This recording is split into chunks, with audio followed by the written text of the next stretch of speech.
저는 저기 우리 아내 앞에 누가 앉아 있나 몰랐는데 우리 성규 형제가 제대를 해가지고 왔어요.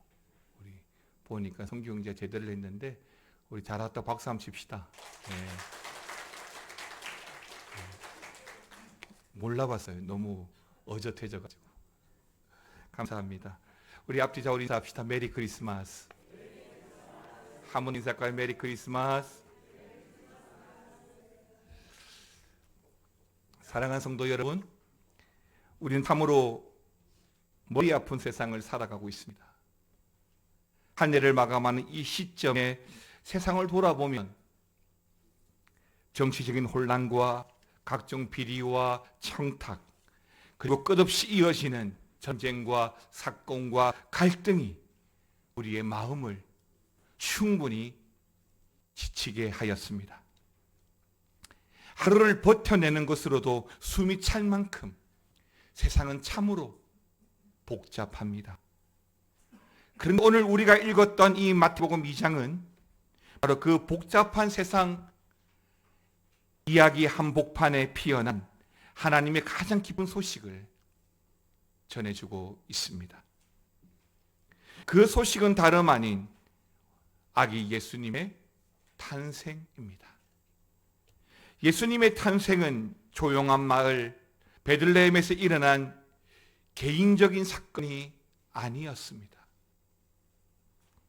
그것은 인류를 향한 하나님의 구원의 선언이었고 불의와 차별로 가득한 세상 속으로 임한 희생적 사랑의 메시지다라고 할 수가 있는데요.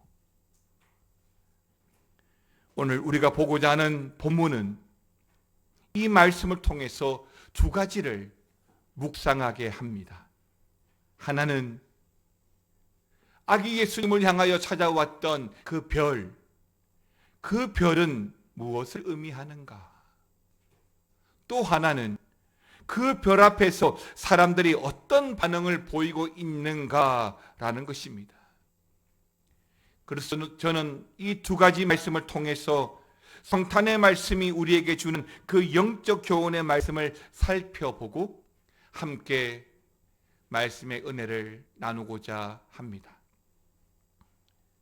별을 보고 왔노라, 그 첫 번째 말씀은 이 별의 영적인 의미를 우리가 먼저 알아야 한다는 것입니다. 여러분, 본문 2절 말씀 다 같이 읽겠습니다. 유대인의 왕으로 나신 이가 어디 계시냐? 우리가 동방에서 그의 별을 보고 그에게 경배하러 왔노라 하니. 이 말씀을 보면 아주 자연스럽게 여러 질문들이 생길 것 같습니다. 그 별은 무엇이었을까? 그리고 그 별이 동방 박사들을 어떻게 이끌었을까? 그리고 그 별은 어떻게 해서 베들레헴 한 집 위에 머물러 있을 수가 있었던 것일까? 그러나 성경은 우리가 궁금해하는 이런 질문들에 대해서 답을 해주고 있지 않습니다. 다만 오늘 성경 본문은 그의 별을 보고 그에게 경배하러 왔다고 기록하고 있습니다. 그럼 왜 그랬을까요? 그렇습니다. 하나님께서 우리에게 그 별의 정체보다는 그 별이 가리키는 영적 의미를 알기를 원하시기 때문입니다. 사랑하는 성도 여러분, 우리는 신앙생활하면서 종종 그 본질보다 눈에 보이는 현상에 더 많이 집착할 때가 있습니다. 홍해가 어떻게 갈라졌는지, 만나와 메추라기는 무엇인지, 요나를 삼킨 물고기는 무엇인지 라는 말이죠.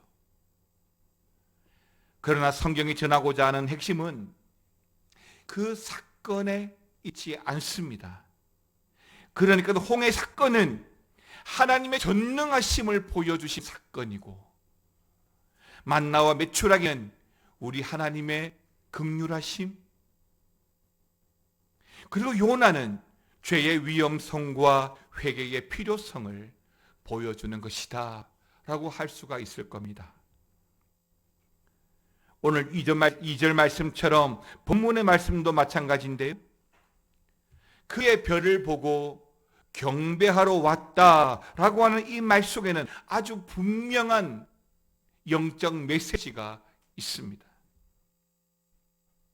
그 하나가 뭐냐면 지금 매우 특별한 일이 일어나고 있다는, 평소에 우리가 경험해 보지 못했던 아주 신비로운 일이 일어나고 있다는 하나님의 신호라는 겁니다.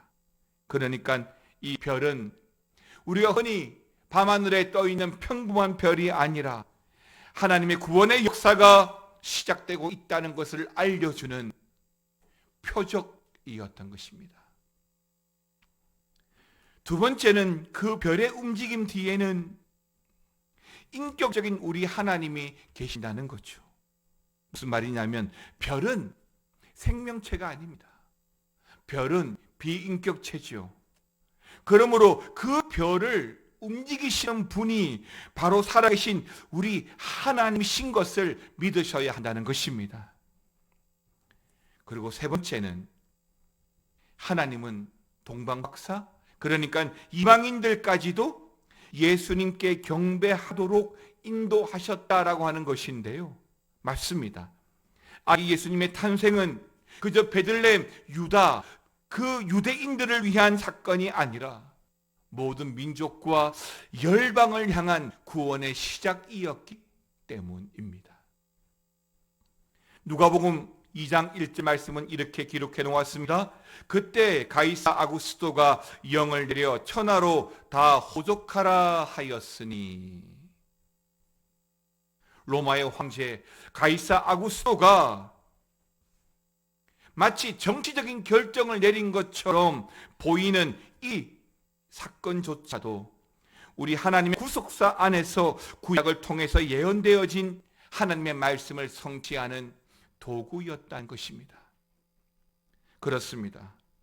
하나님은 바로 이 말씀을 성취하시기 위해서 로마 제국도 움직여서 마리아와 요셉을 굳이 베들레헴으로 찾아오게 하셨고, 동시에 동방의 별을 움직이셔서 그 동방의 박사들을 베들레헴 그곳까지 인도하셨다고 믿습니다. 사랑하는 성도 여러분, 이러한 모든 일들의 목적이 뭘까요? 그렇게 하신 목적은 단 하나입니다. 이 땅에 오신 유일한 구원자 예수 그리스도를 경배하게 하시는 것입니다. 요한복음 4장 23절은 우리에게 이렇게 말씀합니다. 같이 읽겠습니다. 아버지께 참되게 예배하는 자들은 영과 진리로 예배할 때가 오나니 곧 이때라. 아버지께서는 자기에게 이렇게 예배하는 자들을 찾으시느니라. 할렐루야. 그렇습니다. 하나님 어떤 자를 찾으신다고요? 예배하는 자들을 찾으십니다. 이 땅에 오신 아기 예수님, 그 예수님을 핑계치 않고 찾아와 경배하는 그 목동들과 그 동방박사들의 그 경배를 우리 하나님께서 기쁘게 받으시는 것입니다. 그렇습니다. 오늘 우리의 예배도, 그리고 다가오는 성탄도 예수님의 이름을 더 영화롭게 하는 참된 예배가 되고 경배가 되기를 주님의 이름으로 축원합니다. 두 번째는 이 별 앞에 서 있는 사람들이에요. 별 앞에 서 있는 세 부류의 사람들을 살펴보겠습니다. 오늘 본문에는 예수님의 탄생과 별 앞에 전혀 다른 반응을 보이고 있는 세 부류의 사람들이 등장하고 있는데요. 헤롯과 제사장들과 서기관, 그리고 동방 박사들입니다. 먼저는 헤롯에 대해서 좀 보기를 원합니다. 마태복음 2장 16절 읽겠습니다. 시작.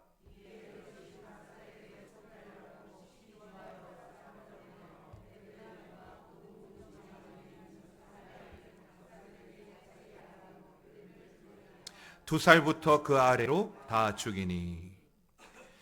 사실 당시의 왕이었던 분봉왕이었던 헤롯에게 예수님은 경배의 대상이라기보다는 자신을 위협하는, 자신의 자리를 위협하는 존재였던 것입니다.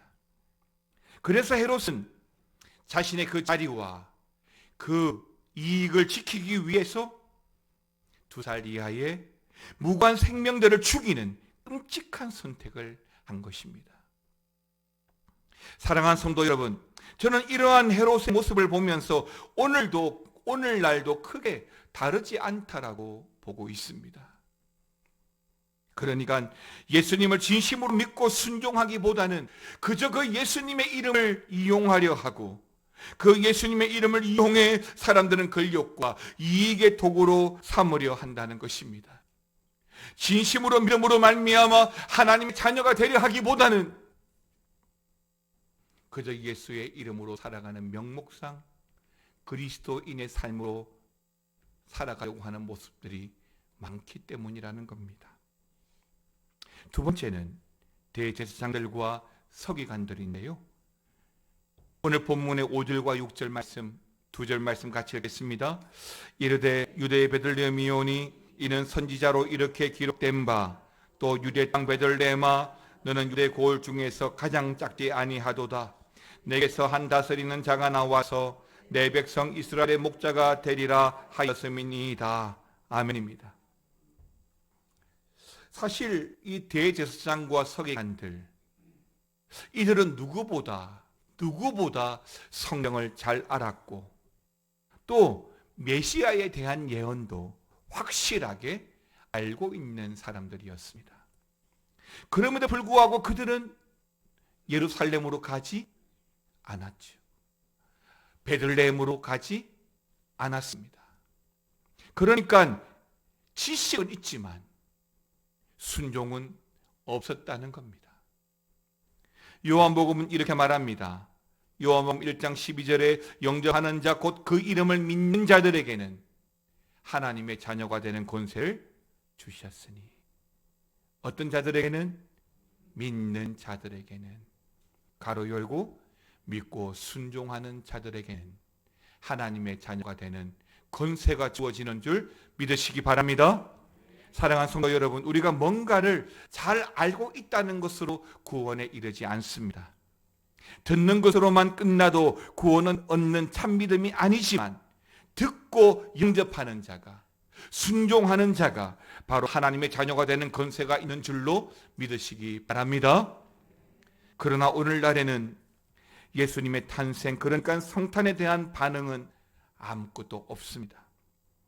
길거리에서도 캐롤은 울려 퍼지고 건물들마다 휘황찬란한 조명들이 반짝이고 있지만 그 안에 예수님의 성탄을 축하하는 진정한 경배는 없습니다.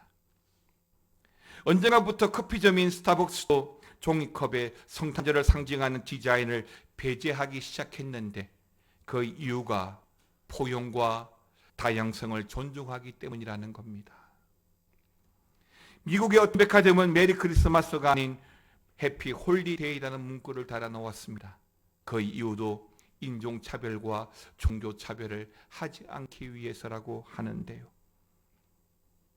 그러나 여러분, 분명 성탄절은 이 땅을 향한 우리 하나님의 사랑과 은혜의 시작이요, 찬양과 경배 받으시기에 가장 합당한 줄로 믿으시기 바랍니다. 마지막으로 동방박사들입니다. 10절과 11절 같이 읽겠습니다. 그들의 별을 보고 매우 크게 기뻐하더라. 집에 들어가 아기와 그의 어머니 마리아가 함께 있는 것을 보고 엎드려 아기께 경배하고 보배압을 열어 황금과 유향과 몰약을 예물로 드리니라. 아멘입니다. 성경과 여러 자료들을 종합해서 보게 되면 이들 동방 박사들이 살고 있던 곳은 고대의 천문학과 점성술의 중심지라고 할 수 있는 바벨론이 가장 가능성이 높은 곳이라고 할 수가 있는데요. 그럼 그 바벨론에서 베들레헴까지 거리가 직선으로만 800km가 넘습니다. 그러나 실제 길, 사막이나 땅을 따라서 우회해서 갈 경우에는 1500km나 되는 먼 길입니다. 낙타를 타고 도보를 따라가더라도 4개월 이상이나 가야 하는 정말 험준한 길이었습니다. 그럼에도 불구하고 오늘 동방 박사들은 진리에 대한 갈급함이 있었습니다. 아기 예수를 경배하기 위해서 그 험준한 길도 그들은 변명하지 않았습니다. 그렇습니다. 동방 박사들은 아기 예수님을 만나는 것을 인생의 가장 큰 기쁨으로 여겼고, 그래서 자기들이 가장 귀한 예물을 준비하여서 주님께 경배하려 하였던 것입니다. 이제 결론입니다. 시편 118편 22절을 보시면 건축자가 버린 돌이 진모퉁이의 머릿돌이 되었다라고 했습니다. 사랑하는 성도 여러분, 예수님은 이 땅에 오신 산돌입니다. 그러나 사람들은 그 가치를 알아보지 못했지요. 오늘날에도 세상은 성탄의 의미를 계속해서 깎아내려야만 합니다. 그리고 예수님의 이름은 점점 주변으로 밀려나고 있습니다. 그렇다면 2025년 또다시 찾아오는 성탄절을 맞이하는 우리는 오늘 본문의 말씀을 통해서 어떤 사람이 되기를 원하십니까? 헤롯처럼 자신의 이익만을 따지는 사람이 되기를 원하십니까? 아니면 제사장이나 서기관처럼 알고는 있지만 순종하지 않는, 움직이지 않는 사람이십니까? 그러나 21세기에 오늘 우리 모두는 동방박사들이 되어야 할 줄 믿습니다. 진리를 갈망하고 예수님을 만나는 기쁨을 회복하고 우리의 가장 기쁜 것을 주님께 드림으로써 동방박사들처럼 더욱 뜻깊은 그런 성탄절의 감사로 성탄의 주인공이신 예수님을 맞이하시기를 주님의 이름으로 축원합니다. 함께 찬양하겠습니다. 기쁘다 구주 오셨네, 기쁘다 구주 오셨네, 만백성 맞으러 온 교회여 다 일어나 다 찬양하여라, 다 찬양하여라, 다 찬양하. 구세주 탄생했으니 다 찬양하여라. 이 세상에 만물들아 다 화답하여라, 다 화답하여라, 다 화답하다.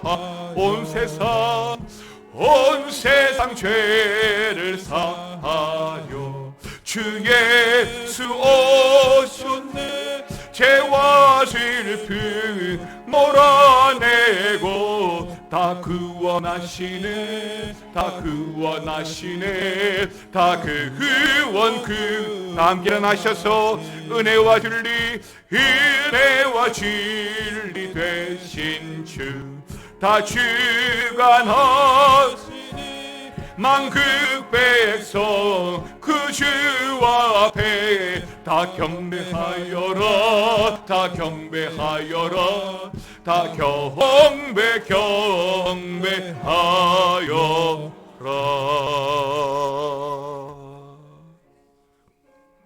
성탄의 주인공 되신 우리 구주 예수님, 주님은 이 땅에 오신 산돌이십니다. 세상은 주님을 알지 못합니다. 그래서 이 땅에 오신 그 성탄의 의미를 계속 깎아내리고 주님을 점점 주변으로 밀어내고 있지만, 그러나 하나님의 자녀인 우리 성도들은 이 25년의 성탄을 맞이하면서 오늘 동방박사들처럼 진리를 갈망하고 예수님을 만나는 기쁨을 회복하고 온전한 감사와 경배로 하나님께 드리는 그런 뜻깊은 성탄을 맞이하는 우리가 다 되기를 원합니다.